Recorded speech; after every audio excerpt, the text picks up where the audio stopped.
tout le monde, j'espère que vous allez bien. Aujourd'hui on va se retrouver pour un nouvel épisode du WWE Rewind. C'est déjà la 5e édition sans dire de bêtises. Et aujourd'hui on va s'arrêter sur la streak de l'Undertaker. On est d'accord, la carrière de l'Undertaker elle est légendaire. On fêtera ses 25 ans. D'ailleurs, lors du prochain pay-per-view, à savoir les Survivor Series, ça fera très exactement 25 ans qu'il a débuté à la WWE. L'Undertaker, c'est de nombreux records. Il a été le vainqueur du Royal Rumble 2007. Il a été WWE Champion, World Heavyweight Champion. Il a été de nombreuses fois, à de nombreuses reprises, champion par équipe. Mais l'Undertaker, je pense que tout le monde est d'accord pour le dire, il est surtout connu pour une chose, c'est sa série d'invincibilité à l'Undertaker, à WrestleMania, cette fameuse streak.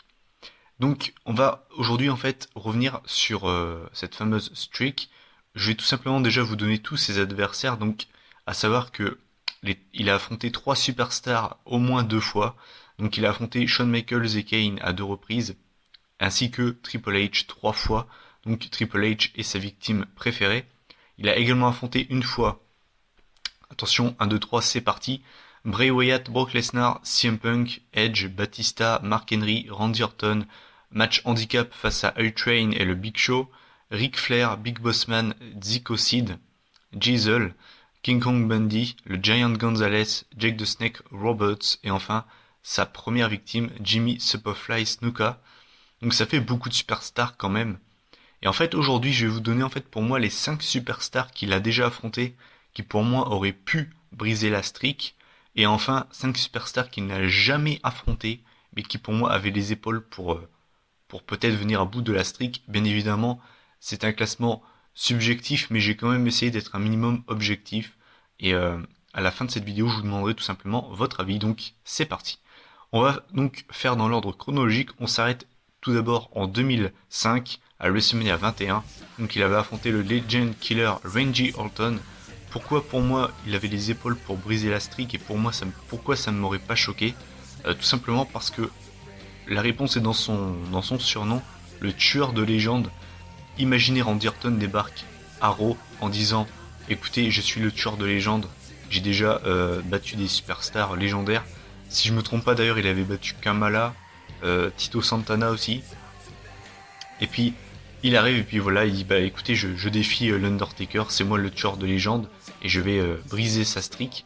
Et je pense que si Orton aurait battu la streak de Taker, il aurait clairement été, il serait rentré dans la légende déjà.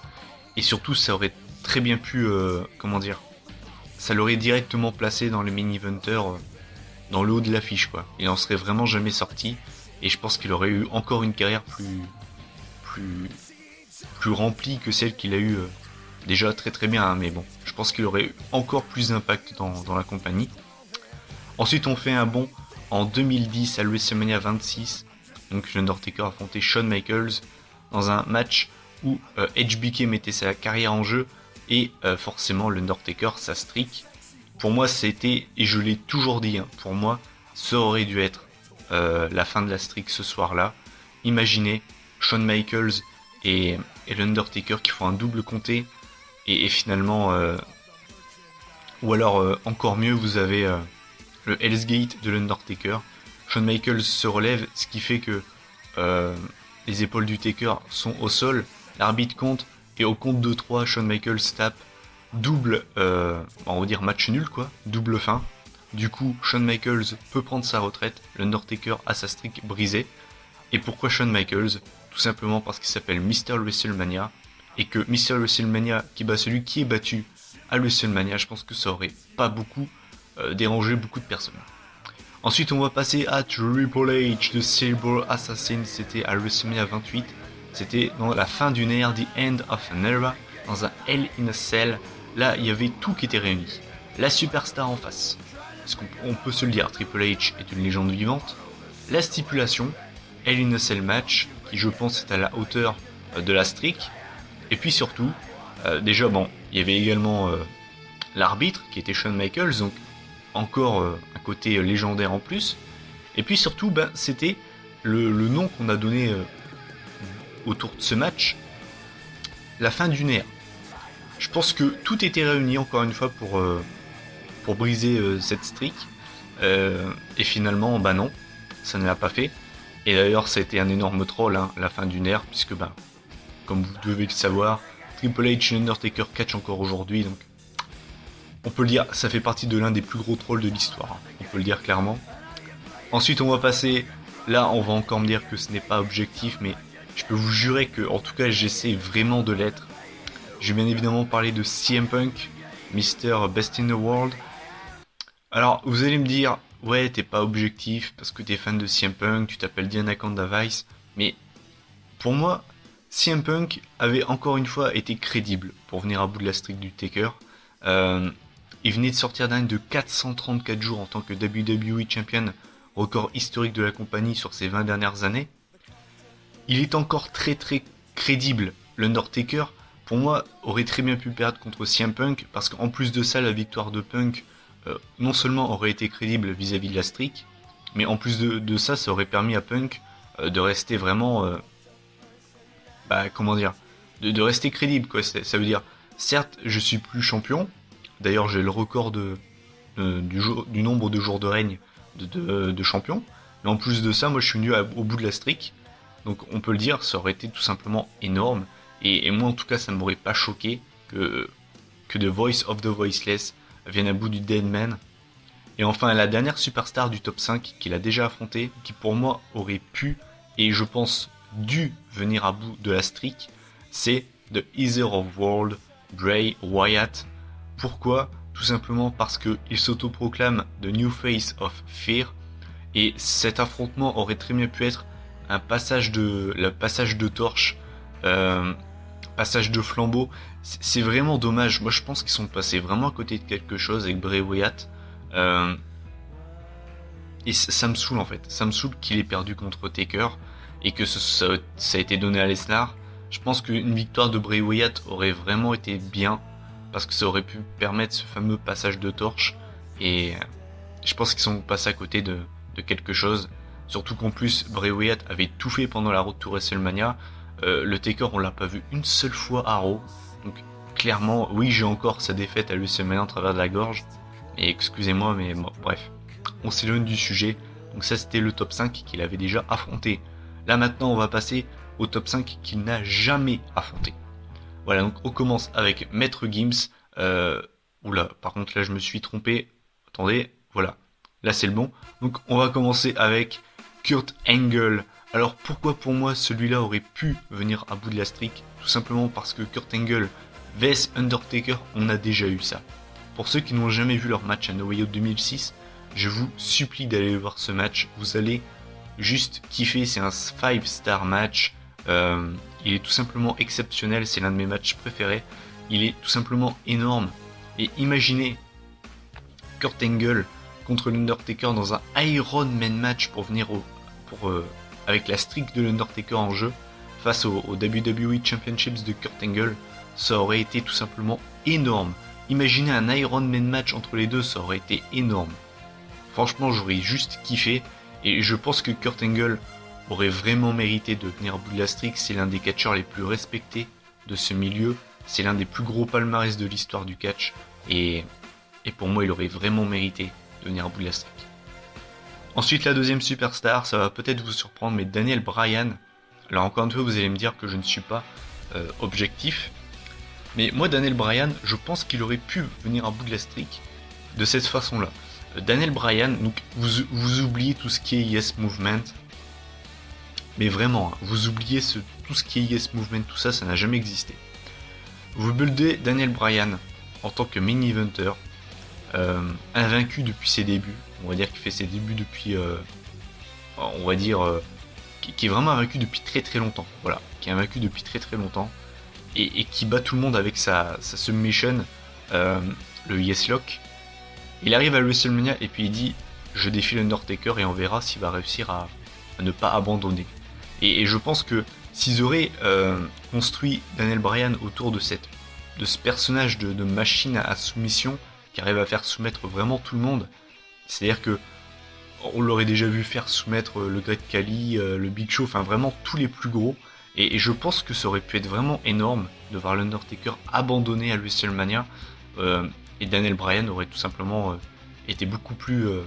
je pense aurait eu encore plus de fans, parce que c'est pas que j'aime pas Daniel Bryan, mais c'est vrai que ce truc autour du Yes Movement divise beaucoup. Et c'est vrai que je pense qu'ils auraient dû peut-être faire ce truc de machine à soumission, et c'est dommage. La troisième superstar de ce top 5, c'est John Cena. Pour vous montrer que j'essaie d'être objectif quand même, parce que vous savez que je déteste John Cena. Et d'ailleurs, ce match est tout à fait d'actualité, puisqu'il y a beaucoup de rumeurs qui annoncent ce match pour le WrestleMania 32. Mais je pense que John Cena aurait pu venir à bout de la streak vers 2008-2009. Je pense que ce match on aurait pu avoir ce match, et je pense que John Cena aurait pu être la superstar à venir à bout de la streak, pour une simple et bonne raison, c'est la tête d'affiche de la compagnie, c'est Mister je ramène de l'argent. Enfin, il aurait franchement été crédible déjà, et puis surtout, c'est la machine à pognon de la WWE, donc je pense qu'ils auraient très bien pu lui donner cette victoire, et je pense que ça aurait peut-être énervé beaucoup de personnes, mais au final, c'est tout à fait crédible. Donc là, je vais passer à Chris Benoit, donc de Rabbit Wolverine. Donc là, ça va beaucoup se ressembler avec Daniel Bryan, c'est des superstars. Enfin, c'est une superstar qui a abandonné beaucoup de lutteurs, y compris peut-être des superstars que vous ne saviez pas. Elle a notamment fait abandonner John Cena. Oui, c'est possible, Never Give Up. C'est ça, oui, c'est ça. Et je pense que Chris Benoit, en 2004, quand il était encore champion WWE, enfin World Heavyweight, il avait perdu ensuite le titre à SummerSlam 2004 contre Randy Orton.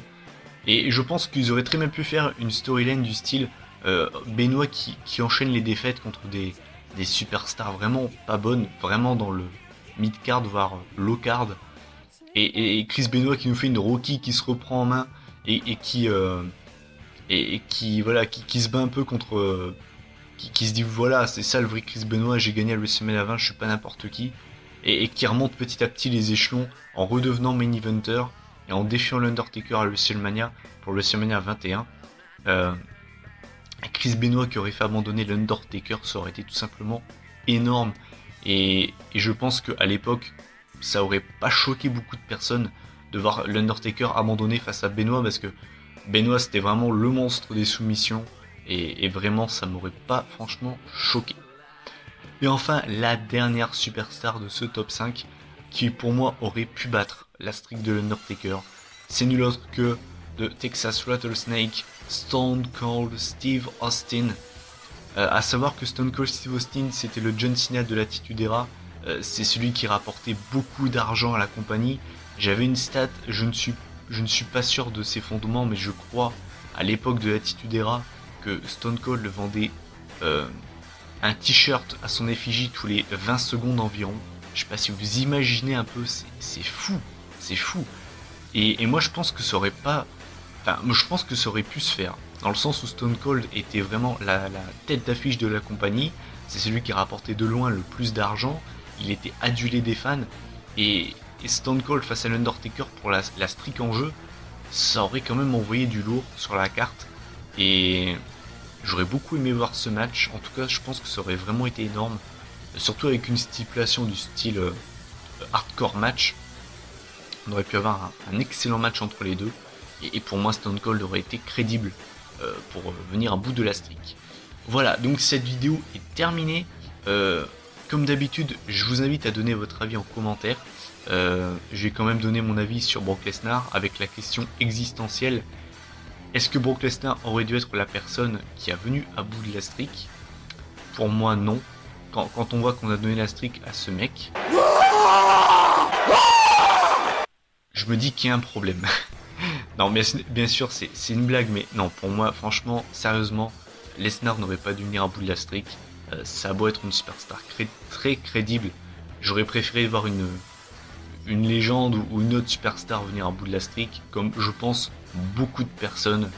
Et puis voilà. Donc je vous invite à donner votre avis en commentaire.